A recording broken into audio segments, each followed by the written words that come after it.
Selamat datang di Jejak Hitam.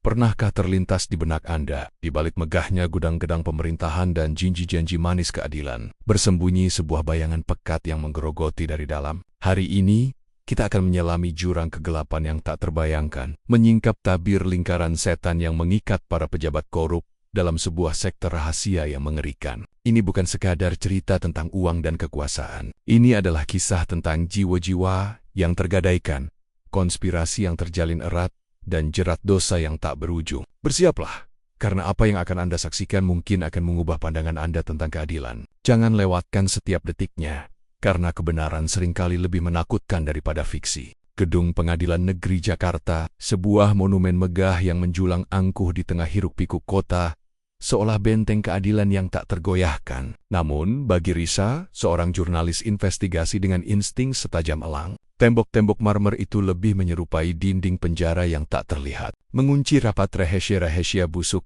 yang perlahan menggerogoti nurani bangsa. Udara di dalam ruang sidang utama terasa dingin, bukan karena pendingin ruangan yang bekerja optimal, melainkan karena atmosfer ketegangan yang menyesakan, bagai kabut tebal yang menyelimuti akal sehat.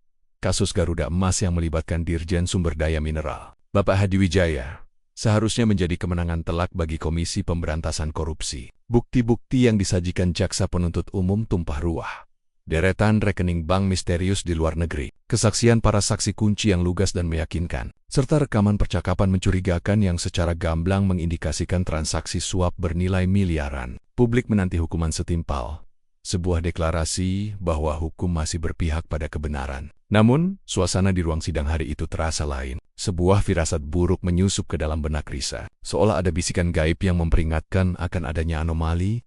Wajah hakim ketua, Bapak Yudhistira, tampak datar seperti topeng pahatan batu, tanpa ekspresi yang bisa dibaca. Matanya yang tajam menyapu ruangan, namun tidak berhenti pada siapapun, seolah ia sedang membaca naskah yang sudah ditentukan. Ketika ia mulai membacakan putusan, setiap kata terasa seperti tetesan air es yang jatuh di kulit telanjang. Terdakwa Hadi Wijaya dinyatakan tidak bersalah atas dakwaan primer dan dijatuhi hukuman percobaan 6 bulan untuk dakwaan subsidiar. Palu diketuk, bukan sebagai penanda keadilan yang tegak, melainkan seperti dentuman gong kematian bagi harapan yang telah lama dipupuk. Suara riuh rendah seketika memenuhi ruangan, bercampur dengan desahan kekecewaan dan gumaman tak percaya. Risa merasakan darahnya mendidih. Ini bukan sekadar putusan aneh. Ini adalah tamparan keras di wajah hukum. Sebuah deklarasi tak langsung bahwa keadilan bisa dibeli, bisa dimanipulasi. Ia melihat senyum tipis yang tersungging di bibir Hadi Wijaya. Senyum yang bukan senyum lega seorang yang terbebas dari tuduhan, melainkan senyum penuh kemenangan. Serogansi yang mengisyaratkan bahwa ia tahu sesuatu yang orang lain tidak. Tatapan Hakim Yudhistira sekilas bertemu pandang dengan Risa, memancarkan kedinginan yang menusuk, seolah memperingatkan untuk tidak mengusik sarang lebah yang telah ia jaga. Bisik mulai merambat di antara kerumunan yang bubar. Ada yang tidak beres, permainan kotor, mereka semua sudah diatur. Risa tahu, ini bukan sekadar permainan uang biasa, ini lebih dalam, lebih terstruktur, lebih menyeramkan. Ada pola kasus-kasus serupa, dengan bukti yang begitu kuat namun selalu berakhir anti klimaks. Telah terjadi berulang kali dalam beberapa tahun terakhir. Sebuah jaringan, sebuah sekte yang bersembunyi di balik jubah keadilan, mengendalikan benong-benong tokder, memutarbalikkan fakta demi kepentingan segelintir elit yang kebal hukum. Malam itu, di kantor redaksi yang sepi, hanya ditemani cahaya remang dari layar monitor, Risa menatap deretan berita tentang kasus-kasus aneh yang telah ia kumpulkan. Setiap artikel adalah potongan puzzle dari sebuah gambaran besar yang mengerikan. Lingkaran setan itu nyata, beroperasi dalam bayang-bayang, meracuni sistem dari dalam. Ia tidak bisa membiarkannya. Sesuatu yang gelap dan kuat telah merasuk ke inti sistem peradilan. Palu keadilan telah dibajak, dan Risa, dengan pena sebagai senjatanya, bersumpah akan membongkar kebusukan yang tersembunyi di balik meja hijau itu, tak peduli seberapa berbahaya konsekuensinya. Ancaman itu terasa nyata, dingin, dan mematikan. Namun ia tak akan mundur. Ini adalah awal dari sebuah perburuan yang penuh bahaya. Risa dihadapkan pada tumpukan dokumen yang menggunung. Malam-malamnya kini dihabiskan di balik layar komputer. Mata lelahnya menelusuri setiap baris putusan, setiap lembar berita acara, setiap detail kecil dari kasus-kasus korupsi yang berakhir janggal. Ia mencari anomali, benang merah yang mengikat lingkaran setan yang ia yakini ada. Ada puluhan kasus dalam 5 tahun terakhir yang berakhir dengan vonis ringan atau bebas murni. Meskipun bakti-bakti yang disajikan begitu gamblang dan meyakinkan, awalnya pencariannya terasa sia-sia. Setiap dokumen tampak normal. Setiap putusan dibungkus rapi dalam retorika hukum yang berbelit. Frustrasi mulai merayapi, dingin dan menusuk. Apakah ia hanya berhalusinasi? Apakah semua ini hanyalah kebetulan? Atau ia terlalu jauh menarik kesimpulan? Namun, naluri seorang jurnalis investigasi yang telah teruji bertahun-tahun menolak untuk menyerah. Ada sesuatu yang mengganjal, sebuah melodi sumbang dalam simfoni keadilan yang seharusnya harmonis. Pada suatu dini hari, ketika cahaya pertama mulai menyelinap melalui celah tirai, Risa menemukan sesuatu. Bukan sebuah simbol mencolok, bukan pula sebuah kode yang terang-terangan. Itu adalah sebuah frasa Latin kuno. Veritas in umbra, kebenaran dalam bayangan yang terselip di bagian boilerplate putusan akhir. Di antara paragraf-paragraf standar yang sering diabaikan. Awalnya, ia mengira itu hanya kebetulan. Sebuah pilihan kata yang unik dari seorang hakim. Namun, ketika ia kembali ke kasus-kasus lain yang dicurigainya, veritas in umbra muncul lagi, dan lagi, dan lagi. Bukan di semua kasus, tapi hanya pada kasus-kasus kelas kakap yang berakhir dengan vonis aneh. Tangannya gemetar saat ia membandingkan dokumen. Kasus Garuda Emas Hadiwijaya, kasus tambang berlian 3 tahun lalu, kasus dana sosial fiktif 5 tahun yang lalu, semuanya memiliki frasa itu. Tersembunyi, nyaris tak terlihat. Seperti cap rahasia sebuah perkumpulan gelap. Ini bukan kebetulan. Ini adalah tanda, sebuah tanda tangan, sebuah sidik jari dari kekuatan tak terlihat yang mengendalikan putusan. Selain frasa itu, Risa juga mulai memperhatikan pola lain. Sebuah pola dalam penyusunan kalimat di bagian pertimbangan hakim. Terutama ketika mereka meremehkan bakti-bakti kunci atau membenarkan vonis ringan. Ada kesamaan struktur. Seolah-olah mereka semua mengacu pada sebuah panduan yang tidak tertulis. Dan yang lebih mengerikan, pada beberapa dokumen fisik yang berhasil ia dapatkan dari sumber internal yang tidak ingin disebutkan namanya, ia menemukan sebuah tanda air watermark yang sangat samar, hampir tak kasat mata. Di pojok kanan bawah halaman terakhir, sebuah lingkaran dengan 3 garis melengkung di dalamnya, menyerupai mata yang sedang mengedip dalam kegelapan. Simbol itu begitu kecil, begitu transparan, sehingga hanya bisa terlihat jika dokumen diterangi dari sudut tertentu dengan cahaya ultraviolet. Jantung Risa berdebar kencang. Ini bukan lagi sekadar dugaan. Ini adalah bukti. Bukti bahwa ada sebuah jaringan yang terorganisir, sebuah sekte yang beroperasi di dalam sistem peradilan itu sendiri. Mereka memiliki kode mereka, tanda mereka, cara mereka berkomunikasi, veritas in umbra, dan mata yang mengedip dalam lingkaran. Sebuah lingkaran setan yang nyata. Setiap penemuan baru itu bagai tetesan es yang jatuh di punggungnya, memicu sensasi dingin yang merayap hingga ke sumsum tulang. Ia tidak hanya menemukan benang merah, ia telah menemukan simpulnya. Simpul yang mengikat para pejabat, para hakim, dan mungkin lebih banyak lagi orang yang tak terduga dalam sebuah ikatan korupsi yang gelap dan rahasia. Pertanyaan yang kini menghantuinya adalah, siapa mereka sebenarnya? Dan seberapa dalam akar mereka tertanam? Risa tahu, dengan setiap langkah yang ia ambil untuk membongkar kebenaran ini, ia semakin dekat dengan bahaya. Namun, mundur bukanlah pilihan. Kebenaran, meski bersembunyi di balik bayangan, harus dibawa ke cahaya.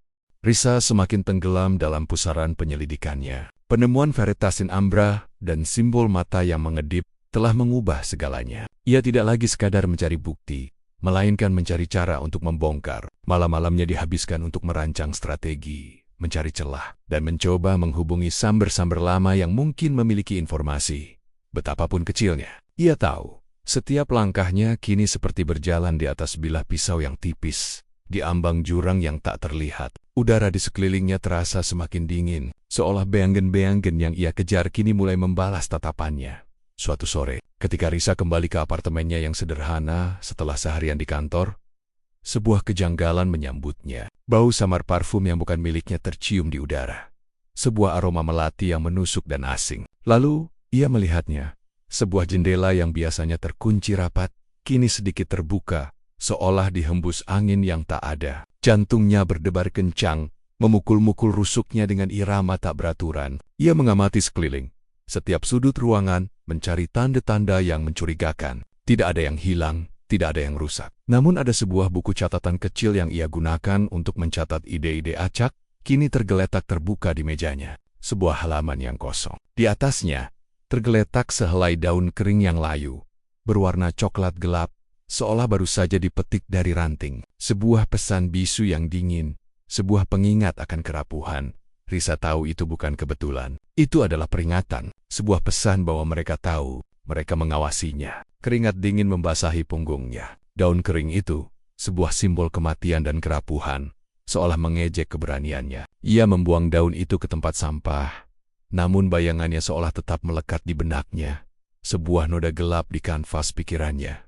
Keesokan harinya, ancaman itu menjadi lebih jelas dan personal. Sebuah amplop tanpa nama dan alamat pengirim tergeletak di meja kerjanya, seolah muncul entah dari mana. Di dalamnya tidak ada surat, hanya sebuah foto. Foto dirinya diambil dari kejauhan saat ia sedang berjalan di trotoar menuju kantor. Wajahnya tampak buram, seolah objek pengintaian. Di belakangnya, samar-samar terlihat sebuah mobil hitam dengan kaca gelap, bayangan yang menguntit. Di pojok bawah foto, tercetak simbol mata yang mengedip dalam lingkaran sama persis dengan tanda air yang ia temukan di dokumen-dokumen kasus. Napas Risa tercekat. Mereka tidak hanya tahu, mereka juga mengikuti. Ketakutan yang selama ini ia tepis, kini merayap, mencengkeram. Ini bukan lagi sekadar permainan intelijen. Ini adalah ancaman nyata terhadap nyawanya. Sekte ini tidak main-main. Mereka menunjukkan bahwa mereka ada di mana-mana, melihat segalanya, seperti mata-mata yang tak pernah tidur. Malam harinya, ponsel Risa berdering. Nomor tak dikenal. Ia ragu sejenak, lalu mengangkatnya. Merasakan firasat buruk yang menusuk. Hanya ada keheningan di ujung sana. Napas pelan yang berat, dan kemudian sebuah bisikan serak nyaris tak terdengar. Berhenti Risa, atau kau akan menjadi bayangan berikutnya. Bisikan serak itu mematikan sambungan. Risa menjatuhkan ponsel. Tangan gemetar, namun bukan karena takut, melainkan amarah yang menyulut tekad. Mereka nyata, dan ancaman itu hanya memperkuat keyakinannya. Ia harus membongkar mereka dari dalam. Tekanan kian mencekik. Risa butuh celah, pintu masuk ke kegelapan yang ia kejar. Ia menghubungi Dito, mantan staf administrasi Kementerian Keuangan yang pernah ia bantu. Dito selalu gelisah, menyimpan rahasia. Kini, ancaman yang sama mungkin telah mendorongnya ke tepi.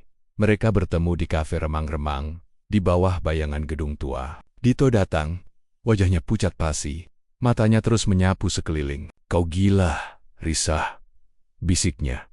Nyaris tak terdengar. Mereka ada di mana-mana. Aku tahu, jawab Risa. Mantap, dan mereka tahu. Aku tahu. Sekarang, ceritakan apa yang kau sembunyikan. Dito menarik napas panjang, mengumpulkan keberanian. Aku pernah melihat ritual mereka. Setiap bulan, di bawah tanah gedung lama balai kota, mereka menyebutnya mata kebenaran. Mata yang mengedip. Risa merasakan dingin merayapi punggungnya. Dito mengangguk panik. Ya, simbol mereka. Ruangan gelap, hanya diterangi lilin. Mereka berjubah hitam tudung, wajah tersembunyi. Di tengah, meja batu dengan mangkuk perak berisi darah hewan dicampur tinta pekat. Setiap anggota maju, mencelupkan pena bulu, menorehkan tanda mata mengedip di telapak tangan, lalu mengucapkan sumpah. Dito menelan ludah. Sumpah veritas in umbra. Sumpah darah dan bayangan. Demi kekuasaan, rahasia abadi, kesetiaan tanpa batas. Siapapun yang membocorkan rahasia akan menjadi bayangan berikutnya. Jiwa terkutuk, tubuh lenyap. Risa, ini bukan sekadar korupsi. Ini kultus. Siapa saja di sana, kau kena. Dito menggeleng putus asa. Wajah tertutup, Risa. Tapi beberapa suara, Hakim Yudhistira, mantan Menteri Perdagangan Pramono, Kepala Kejaksaan Wisnu, dan Sang Penjaga. Suaranya paling dalam, paling berwibawa. Dia memimpin ritual. Sang Penjaga? Risa mengulang, merasakan beratnya nama itu. Inti segalanya. Bisik Dito. Hierarki ketat. Di bawah Sang Penjaga, ada dewan bayangan pejabat tinggi yang mengatur kasus, memutarbalikkan hukum. Lalu mata-mata, pengawas dan pengancam, dan para pelayan orang-orang seperti aku, dimanfaatkan atau dipaksa. Dito gemetar hebat. Mereka menjanjikan kekuasaan, kekayaan, perlindungan, tapi harga yang harus dibayar adalah jiwa. Dan jika kau mencoba keluar, ia menunjuk Risa. Kau sudah tahu. Risa menatap Dito. Matanya kini dipenuhi kengerian dan determinasi membaja. Lingkaran setan ini lebih mengerikan dari yang ia bayangkan. Kau sudah membantu banyak, Dito, kata Risa, lembut namun tegas. Aku harus menemukan Sang Penjaga itu. Dito menggeleng. Air mata menggenang. Jangan, Risa. Kau tidak akan selamat. Aku sudah memberitahumu terlalu banyak. Aku harus pergi. Ia bangkit, menghilang ke bayangan malam, meninggalkan Risa dengan beban kebenaran yang mengerikan. Risa tahu, setiap langkahnya kini akan membawanya semakin dekat ke sarang ular berbahaya. Tapi ia tidak bisa mundur. Kebenaran, meski bersembunyi di balik bayangan, kini memiliki wajah yang lebih jelas, dan Risa bersumpah untuk menariknya keluar, apapun risikonya. Risa duduk terpaku di kafe yang kini terasa semakin dingin, meski Dito telah lama menghilang. Bisikan-bisikan Dito tentang mata kebenaran dan sang penjaga masih bergema di telinganya, mengubah setiap kepingan puzzle yang ia kumpulkan menjadi sebuah gambaran yang jauh lebih mengerikan dari yang ia bayangkan. Ini bukan sekadar korupsi biasa, ini adalah sebuah entitas hidup, sebuah jaringan laba-laba raksasa yang benang-benangnya menjerat hampir setiap sendi kekuasaan. Ia kembali ke kantor redaksi, namun pikirannya tak bisa fokus. Nama-nama yang Dito sebutkan, Yudhistira, Pramono, Wisnu, kini memiliki bobot yang berbeda. Mereka bukan hanya individu korup, mereka adalah pion, atau mungkin satria, dalam sebuah permainan yang dikendalikan oleh sang penjaga. Risa membuka kembali file-file kasus yang selama ini ia selidiki. Namun kali ini, ia melihatnya dengan mata yang baru, kasus Garuda Emas Hadiwijaya, yang memanipulasi izin tambang nikel. Kini terasa seperti puncak gunung es. Di balik putusan aneh itu, Risa mulai melihat jejak manipulasi ekonomi yang lebih luas. Izin-izin konsesi tambang yang tiba-tiba berpindah tangan ke parusihan-parusihan baru yang misterius. Tender proyek infrastruktur yang selalu dimenangkan oleh konsorsium yang sama. Kebijakan fiskal yang entah mengapa selalu menguntungkan segelintir konglomerat. Semua itu, ia yakin, adalah hasil dari intervensi Dewan Bayangan yang Dito sebutkan. Mereka tidak hanya mengendalikan hukum, tetapi juga aliran uang negara. Menguras kekayaan bangsa secara sistematis. Risa menelusuri laporan keuangan dan data perusahaan. Ia menemukan pola aneh. Serangkaian perusahaan cangkang yang terdaftar di berbagai jurisdiksi lepas pantai, dengan direktur-direktur fiktif dan transaksi yang tidak masuk akal. Dana miliaran rupiah mengalir masuk dan keluar dari entitas-entitas ini, seringkali bertepatan dengan keputusan-keputusan hukum atau kebijakan ekonomi penting. Ini adalah mesin pencuci uang raksasa, sebuah labirin finansial yang dirancang untuk menyembunyikan jejak lingkaran setan ini. Lebih jauh lagi, Risa mulai melihat indikasi manipulasi politik. Bagaimana seorang kandidat yang tidak populer bisa memenangkan pemilihan dengan selisih suara tipis yang mencurigakan? Bagaimana beberapa rancangan undang-undang kontroversial bisa lolos dengan begitu mudah? Meskipun ditentang keras oleh publik dan para ahli, Dito menyebutkan mata-mata dan para pelayan. Risa menyadari, mereka tidak hanya mengancam jurnalis seperti dirinya, tetapi juga menyusup ke dalam lembaga-lembaga pemerintahan, parlemen, bahkan mungkin komisi pemilihan umum. Mereka adalah telinga dan mata sang penjaga, memastikan bahwa setiap roda kekuasaan berputar sesuai kehendak mereka. Kedinginan menjalar di tulang punggung Risa. Jaringan ini jauh lebih besar dari sekadar sekelompok pejabat korup. Ini adalah gurita dengan tentakel yang merentang ke seluruh penjuru negeri, mencekik setiap institusi yang seharusnya menjadi pilar demokrasi. Mereka telah membangun sebuah negara dalam negara, sebuah bayangan yang menelan cahaya keadilan veritas in umbra, kebenaran dalam bayangan. Frasa itu kini terasa semakin ironis dan kejam. Mereka tidak hanya menyembunyikan kebenaran, tetapi juga menggunakannya sebagai mantra untuk menyelimuti kejahatan mereka. Sumpah darah dan bayangan yang Dito ceritakan bukan sekadar ritual mistis. Itu adalah pengikat kesetiaan mutlak, sebuah kontrak iblis yang menjamin kekuasaan dan kekebalan bagi para anggotanya, dengan harga jiwa mereka. Risa menyadari, ini bukan lagi tentang membongkar kasus korupsi per kasus. Ini adalah tentang mengungkap sebuah sindikat kejahatan terorganisir berskala nasional, bahkan mungkin global, yang telah menyandera bangsa ini. Sang penjaga adalah arsitek dari semua ini. Sosok misterius yang mengendalikan benong-benong takdir dari kegelapan. Pertanyaan terbesarnya sekarang, bagaimana cara menyerang gurita ini tanpa ikut terseret ke dalam jurang bayangannya sendiri? Setiap langkah terasa seperti melangkah ke dalam sarang ular berbisa, namun Risa tidak bisa mundur. Kebenaran, meski bersembunyi di balik bayangan paling gelap, harus ditarik keluar. Dan untuk itu, ia harus menemukan sang penjaga. Risa bergerak dalam bayangan. Setiap langkahnya kini terukur. Setiap napasnya tertahan. Informasi dari Dito bagai peta harta karun terkutuk menuntunnya lebih jauh ke jantung kegelapan. Ia menargetkan Yudhistira, Pramono, dan Wisnu, 3 nama dari Dewan Bayangan. Risa menghabiskan malam-malam tanpa tidur, menelusuri arsip lama, laporan keuangan disamarkan, dan rekaman rapat bocor mencari jejak tersembunyi. Namun, setiap kali mendekat, dinding tak terlihat menghalanginya. Dokumen penting menghilang, situs berita lama tak bisa diakses, dan sumber internal bungkam, tercekik ketakutan. Jalan buntu, frustrasi menggerogoti, dingin dan tajam. Risa merasa di labirin yang terus berubah. Ia butuh bantuan, perspektif lain, seseorang yang bisa ia percaya sepenuhnya. Pikirannya melayang pada Budi, rekan seniornya di redaksi, jurnalis investigasi kawakan. Risa memutuskan berbagi sebagian penemuannya, mencari nasihat dan bantuan. Mereka bertemu di kedai kopi ramai, tempat yang seharusnya aman. Risa berbicara hati-hati, hanya mengisyaratkan jaringan besar di balik kasus korupsi janggal. Tanpa menyobat mata kebenaran atau sang penjaga, Budi mendengarkan saksama, sesekali mengangguk, sorot matanya yang biasanya hangat kini lebih intens. "Ini serius, Risa," katanya pelan. "Jika dugaanmu benar, ini lebih besar. Aku akan coba bantu. Aku punya koneksi di arsip negara." Risa merasakan sedikit kelegaan, secercah harapan. Budi memberinya saran taktis, cara menyamarkan jejak digital, dan kontak yang mungkin bisa dihubungi. Semua terasa meyakinkan. Dengan semangat baru, Risa mengikuti saran Budi. Ia mencoba mengakses arsip digital pemerintah sangat rahasia, yang menurut Budi mungkin menyimpan data keuangan tersembunyi. Budi memberinya kunci akses, kombinasi kode dari sumber lamanya. Risa bekerja semalaman, mengetik kode itu dengan jari gemetar. Ketika ia berhasil masuk, yang ditemukan bukanlah data, melainkan jebakan. Layar monitornya tiba-tiba hitam, lalu muncul simbol mata yang mengedip dalam lingkaran, memancarkan cahaya merah mengerikan. Di bawahnya pesan singkat, dingin dan mematikan.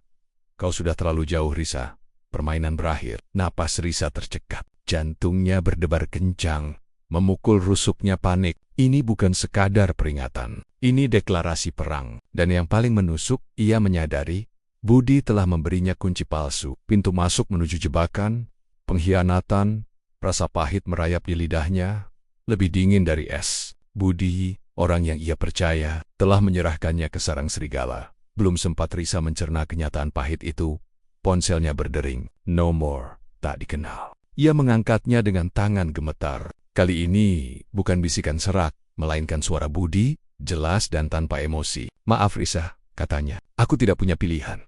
Mereka tahu segalanya tentang keluargaku. Ini untuk kebaikanmu juga." Berhenti. Suara Budi menghilang, digantikan oleh keheningan memekakkan. Air mata Risa menetes. Bukan karena kesedihan, melainkan amarah membara. Pengkhianatan ini lebih menyakitkan daripada ancaman fisik manapun. Ia telah dipermainkan, diumpankan ke mulut buaya oleh orang yang ia anggap sahabat. Kini, ia benar-benar sendirian, terperangkap dalam jaring laba-laba tak terlihat. Pertarungan antara kebenaran dan kegelapan telah mencapai puncaknya. Dan Risa merasa berdiri di bibir jurang, ditarik paksa oleh bayangan tak terhitung jumlahnya. Tapi amarah itu juga menyulut tekad baru. Ia tidak akan menyerah. Ia akan menemukan sang penjaga dan membongkar mereka. Bahkan jika itu berarti ia harus bertarung sendirian, sampai titik darah penghabisan. Kegelapan telah menelan seorang sahabat, tapi ia tidak akan membiarkannya menelan kebenaran.